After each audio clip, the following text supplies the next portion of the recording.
Chennai super కింగ్స్తో జరిగిన మ్యాచ్లో Punjab kings star spinner Yuzvendra Chahal hattrick వికెట్లు పడగొట్టాడు. అంతేకాదు ఒకే ఓవర్లో 4 వికెట్లు పడగొట్టాడు. దీంతో 2023 ఐపీఎల్ తర్వాత హ్యాట్రిక్ వికెట్లు తీసిన బౌలర్గా చాహల్ నిలిచాడు. చాహల్ మొత్తం 3 ఓవర్లు వేసి 32 పరుగులు ఇచ్చి 4 వికెట్లు తీసుకున్నాడు. 19వ ఓవర్ వేసిన చాహల్ తన రెండో బాల్కే ఎంఎస్ ధోని వికెట్ను తీసుకున్నాడు.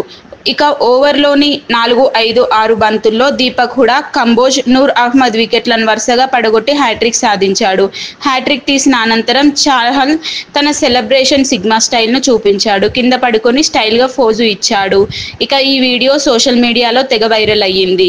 చాహల్ను చాలా రోజుల తర్వాత ఇలా ఆనందంగా చూస్తున్నామంటూ నెటిజన్లు కామెంట్స్ చేస్తున్నారు. గత కొంతకాలంగా చాహల్ కాస్త డిప్రెషన్లో ఉన్న సంగతి తెలిసిందే. దీనికి కారణం కూడా మనందరికీ తెలిసిందే. ధనశ్రీ వర్మతో విడాకులు తీసుకున్నప్పటి నుంచి చాహల్ పెద్దగా కనిపించడం మానేశాడు.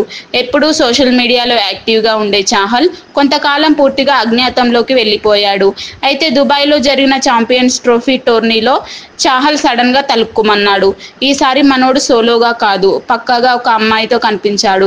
వారిద్దరి క్లోజ్గా మాట్లాడుకుంటున్న సన్నివేశాలన్నీ కెమెరామ్యాన్ చేతికి చిక్కాయి. ధనశ్రీ వర్మతో బ్రేకప్ తర్వాత ఆర్జే మహ్వష్తో డేటింగ్ చేస్తున్నట్లు రూమర్స్ వచ్చాయి. ఈ రూమర్స్కు బలం చేకూరేలా పంజాబ్ కింగ్స్ మ్యాచ్లకు సైతం మహ్వష్ వచ్చింది. స్టేడియంలో కూర్చొని పంజాబ్ టీంకు సపోర్ట్ చేస్తోంది. వీరిద్దరు పలు చోట్ల కనిపించారు. వీరి రిలేషన్షిప్ పై వీరిద్దరూ క్లారిటీ ఇవ్వకపోయినా చూస్తుంటే ఒక్కటయ్యారని తెలుస్తుంది. అయితే ఐపీఎల్ ప్రారంభంలో చాహల్ కాస్త తడబడ్డాడు. ఆశించిన స్థాయిలో వికెట్లు తీయలేకపోయాడు. కానీ గత కొన్ని మ్యాచ్లుగా తన పర్ఫార్మెన్స్లో మార్పు వచ్చింది. తాజాగా చెన్నైతో జరిగిన మ్యాచ్లో చాహల్ ఏకంగా హ్యాట్రిక్ సాధించాడు. దీంతో చాహల్ తన మునుపటి ఫామ్లోకి వచ్చాడని, ఇందుకు కారణం మహ్వష్తో మంచి బాండింగ్ ఏర్పడినందుకే అని నెటిజన్లు అంటున్నారు. మహ్వష్ మాయ చేసిందని, చాహల్ కంబ్యాక్కు తన మహిమే అంటూ మరికొందరు కామెంట్స్ చేస్తున్నారు.